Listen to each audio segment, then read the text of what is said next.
I'm here with Casey of Hinayana to talk about their upcoming new record, Shatter and Fall, out November 10th on Napalm Records. Pleasure to see you. It's been a long time. Yeah, it's been a while, man. It's been definitely a while. It's more than a while, I would say. But look at the bright side. You're here without Daniel, so that's already a positive. Yeah, it's already better, right? Exactly. I'm getting Batman minus Robin. Last time I got Batman and Robin, so so we're already moving in the right direction. Um, Let me ask you this about this record. Was it a long process working on this record? When did you guys start? When things started to take shape? When did you feel like you had the right material to put this record together? Yeah, so that's a great question. This album, yeah, it did take a long time to write. There was a lot of weight put on this album because it was the first full length that we were doing with Napalm, and we really took it seriously.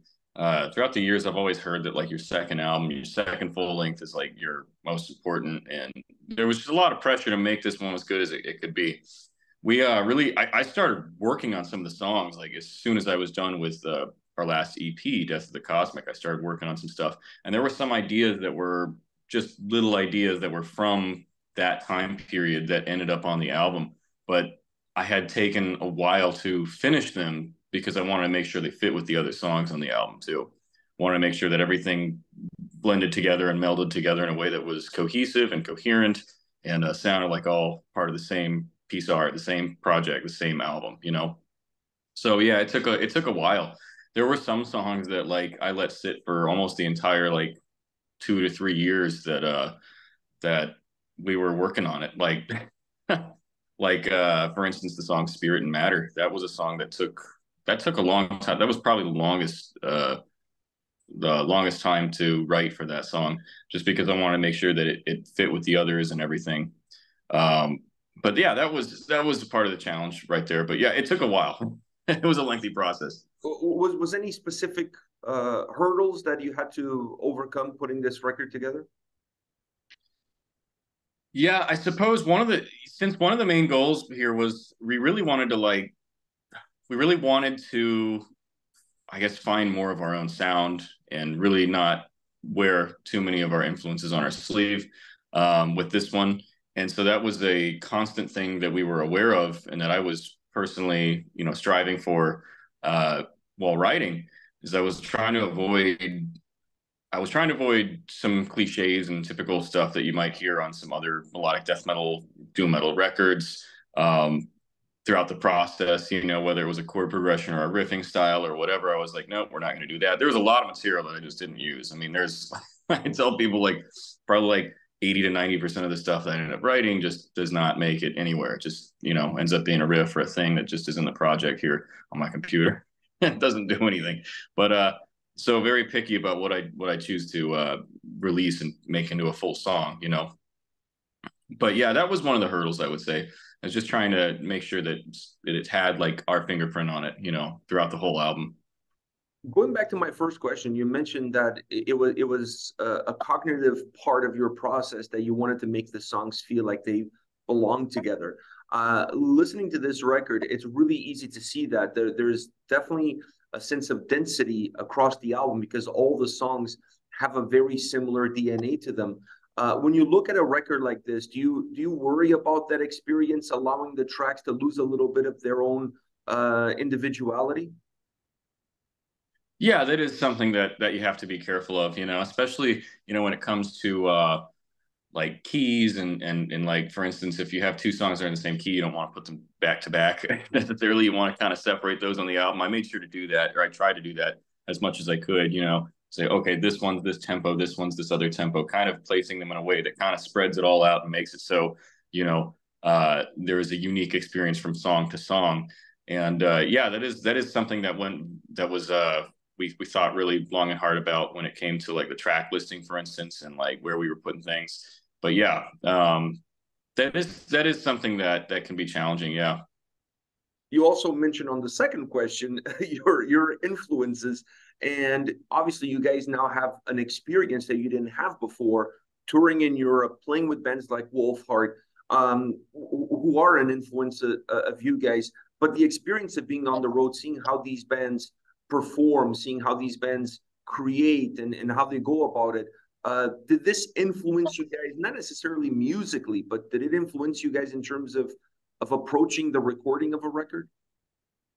Yeah, honestly, it was really inspiring just being out there on the road with these guys. I mean, the tour that we did last year was with Moonspell, Insomnium, Borknagar, and Wolfheart, and watching those guys for every night, perform. It was really inspirational because they were on such a big level, and that was our first tour ever, so we were thrust into a very professional setting with very professional bands doing it that had been doing it for years and years and years and years. And actually, I had recorded my vocals after that tour, and I'm actually thankful I did, because I feel like I really like gave it my all more with with the vocal performance and everything after seeing these guys do their vocals every night, and after having that touring experience of like uh just getting on stage and being on the mic every single night. You really sharpen your skills a little bit, just so to speak. Doing it every single night. So yeah, there was a little bit of an influence there, and honestly, yeah, we hope to have the same sort of thing happen this year with our tour. I know we'll come back better and better performers, yeah, as well. I'm still waiting for the North American tour, but we'll touch upon Oh, a little bit down the road. Let me ask you this. Listening to you guys for a very long time, it's easy for me to see the evolution of the band, not just in terms of the song structures, but in terms of the sound, your vocal performance. I felt like this album, on one hand, it felt super textured, very layered, because you guys have a lot of different elements to your sound. For example, you guys have a keyboard player, you're not using backing tracks, so that adds a different layer to how you put a song together. But at the same time, it was really easy to listen to these tracks. There's almost a sense of simplicity in terms of how a listener will process it. In this album, I felt like it was the best you guys have done from that point of view. Does that come down to the production? Does that come down to you guys knowing yourselves a lot better now than you did a few records ago? yeah, no, and yeah, I think it has to do with both for sure. The production was a big thing. I mean, I guess it starts with the songwriting. Is like one of the things that I really strive to do. I really want to continue to do this. Is I want songs to be accessible. I want them to be relatable, and I want these songs to be, not grating and fatiguing to listen to, as a lot of metal can be. And I think there's nothing better than a memorable hook in a song or a memorable chord progression. Like a really good chorus that sticks in your head all day, is something that I want to create that for people, and doing that in an extreme metal setting is something that I've always, like I take some of my, I guess one of my goals for songwriting is I love just being able to kind of like the ultimate goal of taking my favorite stuff from bands that I love and like really like, okay, I like this, I like that, and just kind of putting it, into one thing.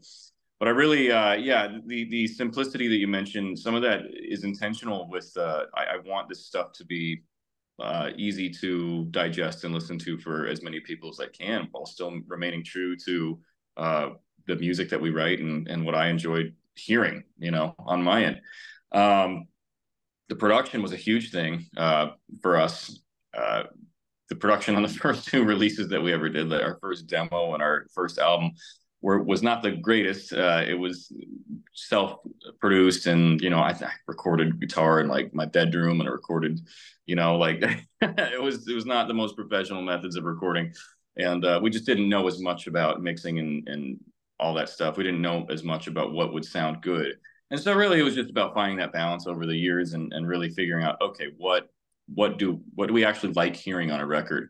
And so I feel like we've sort of really been able to identify that and sort of apply that to our own music. And so yeah, there's like it's a lot less grating to the ear some of these songs than some of our previous stuff.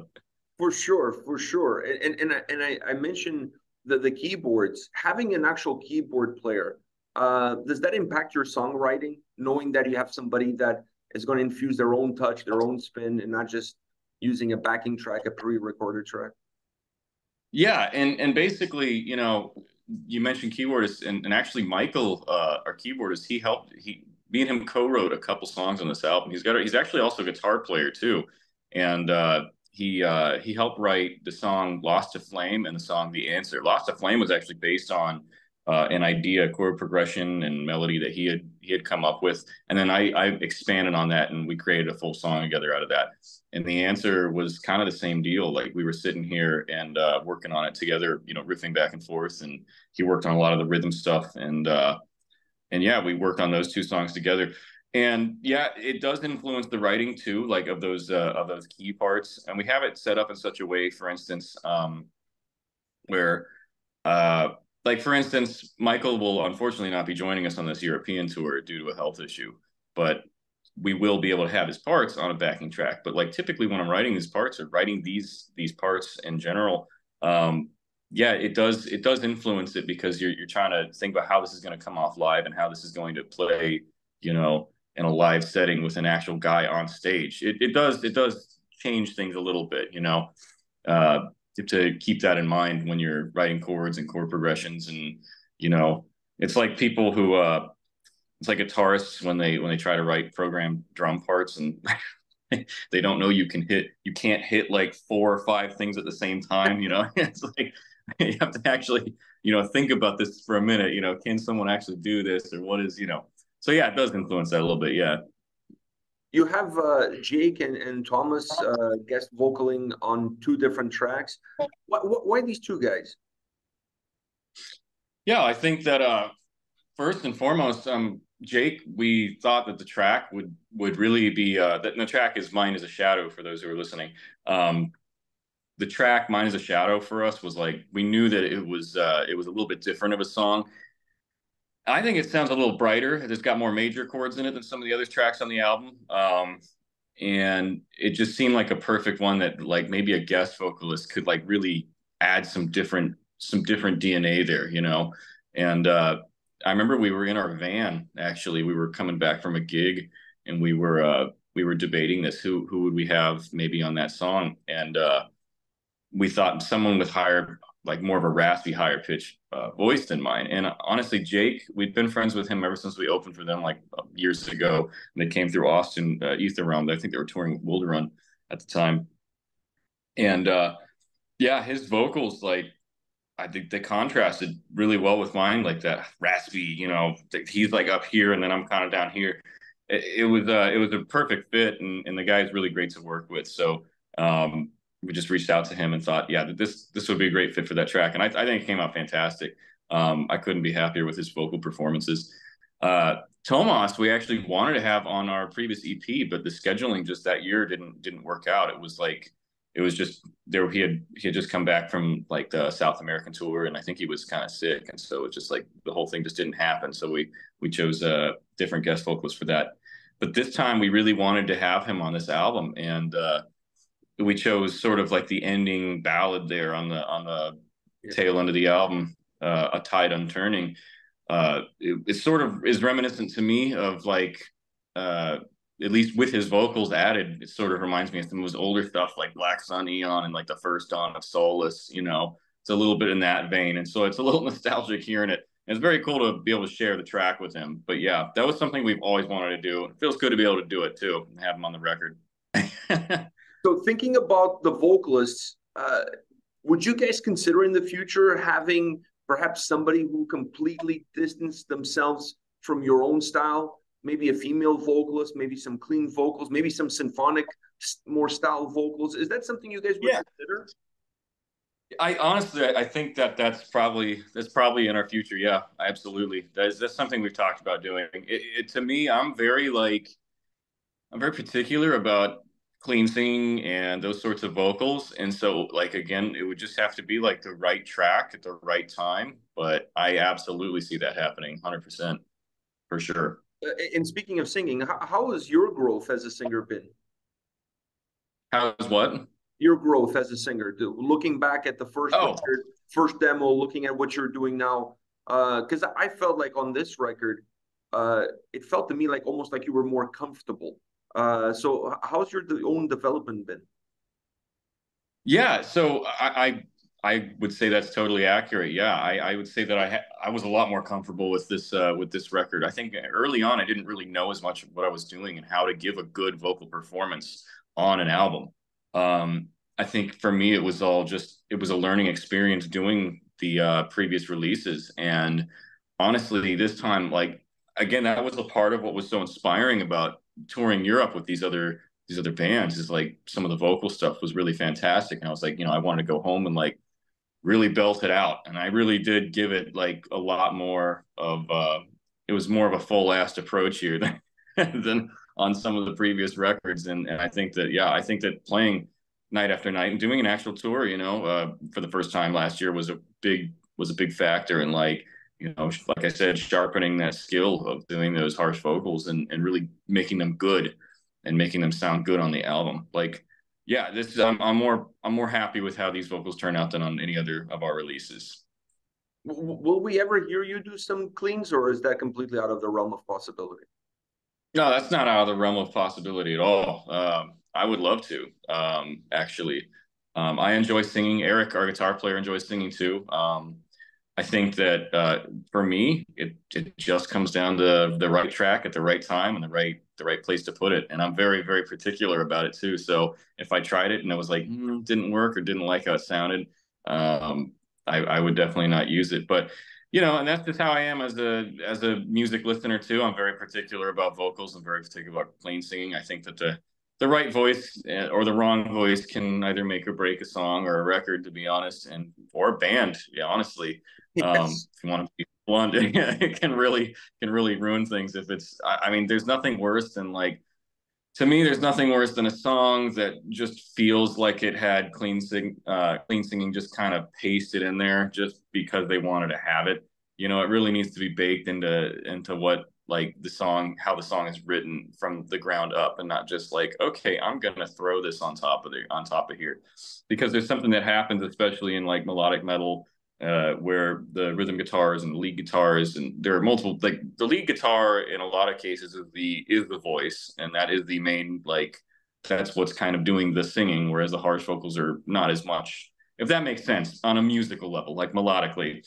And having sometimes you'll hear singing and it kind of clashes with that, and it just, you can tell it was an afterthought, and it was just like, I want it to be the right time, the right song, and those things have to go together, and I think that they will eventually. But we'll see. Maybe on the next one, maybe on the one after that. I can't give an exact date on when we'll do that, but that's something that we always talk about for sure.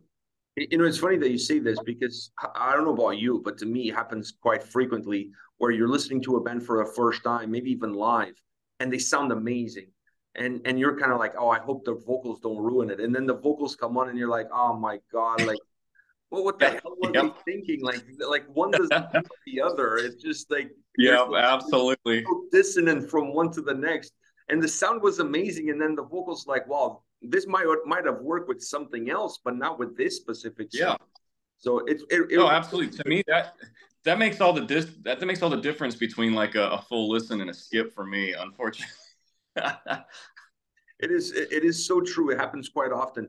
Now, for yourself as a musician, where do you feel more comfortable, with the guitar or with the microphone? I mean, I feel more comfortable with the guitar because I started there before doing vocals. But I've always told people, it really would be fun to it would really be fun to have like a few different bands, one where I'm doing vocals and guitar, one where I'm doing just guitar, I can just focus on that, and then one where I can just let loose and do vocals, and not be tied to the guitar. There's something interesting and kind of annoying about being a vocalist and guitarist is like on stage you're tied to that microphone, you can't, you're tied to it, and you're also tied to the instrument, so you're kind of stuck there in this one position on stage. You can only do so much, and so it would be fun to kind of separate those in some other projects or something like that down the line. Well, Yari from Winterson had to make a decision live, and he gave up the guitar in favor of the mic. If you had to make that decision live, would you do the same? That's tough. I don't know. I don't know that it would do the same. I might go on the guitar.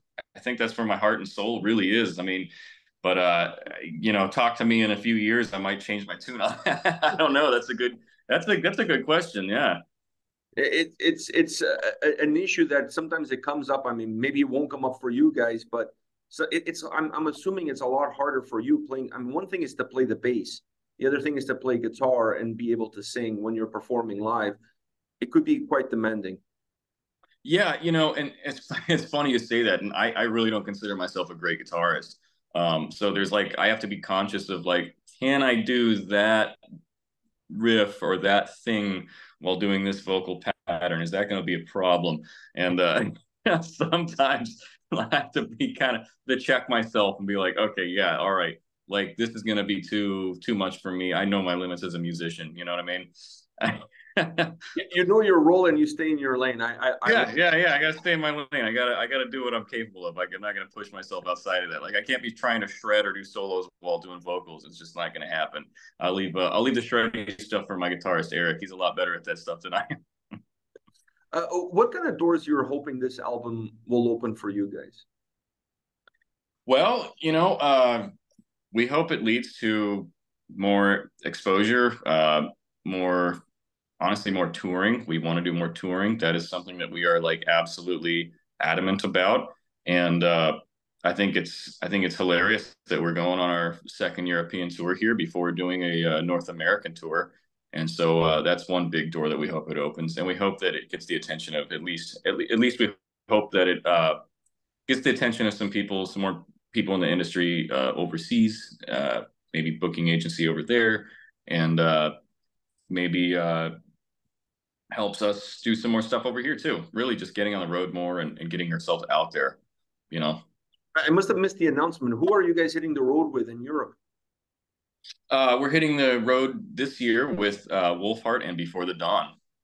Oh, wow. What a great time. Yeah, we leave in 10 days, actually. We're going to be getting on the plane in 10 days, and we'll be out there, and we're hitting all the countries out there in that part of Europe. A lot of the same countries as we did last time, except instead of Switzerland, we're doing Slovenia this year. Still starts with an S. It does, yeah. Close enough. Close enough. Do you hope 20? And this is my last question for you. I know the touring is something that you guys are looking for. Do you think 2024 will see you guys in North America? Like you said, you played 2 European tours now and still no North American tour. Yeah, well, and that's not for lack of trying. I'll tell you that. We have tried, and I've knocked on as many doors as I can. I mean, the amount of emails and people who I've talked to and spoken with about this is just insane. I gotta keep pushing though. This is very much an industry, especially with metal as a genre. You have to fight for every inch at this point, especially with so much competition after COVID and all this other stuff. Everyone wants to tour. And so, these bands that come through that we would be a good fit for, all these European melodic death metal, doom metal bands, there's a lot of bands that are fighting for that spot on those tours. And it really just depends on who you know and how good of a connection you have, or if you know the band that's coming through. As it seems that there's like a narrow selection of booking agencies that these guys go through when it comes to that. And so, yeah, 2024, that is my biggest goal right now, is just to get us on the road in North America, because I'll tell you, like, it's way less of even just going over the numbers on paper, it's way less of a big financial endeavor than going overseas in Europe. And logistically, it's so much simpler just to do things over here in your own country than to try to plan things, book things, rent things, and do all that traveling, get on a plane, the plane tickets alone, for instance, for getting over to Europe it's another just added cost. But yeah, we want to see our fans here too. Like, we have a lot of fans here in the United States that we want to see, and we have a lot of people we want to meet. And I know that if we get on the right tour package, that people will enjoy our stuff, and that we'll be complimentary of whoever we go out on the road with. Someone's just got to take a chance on us, so we've got a new booking agent over at Continental, and we are working on some stuff. I can't speak to any of it yet. We've got a few things potentially cooking, but that is the goal, getting on the road, North America, hopefully United States and Canada, hopefully get up there. Yeah, right?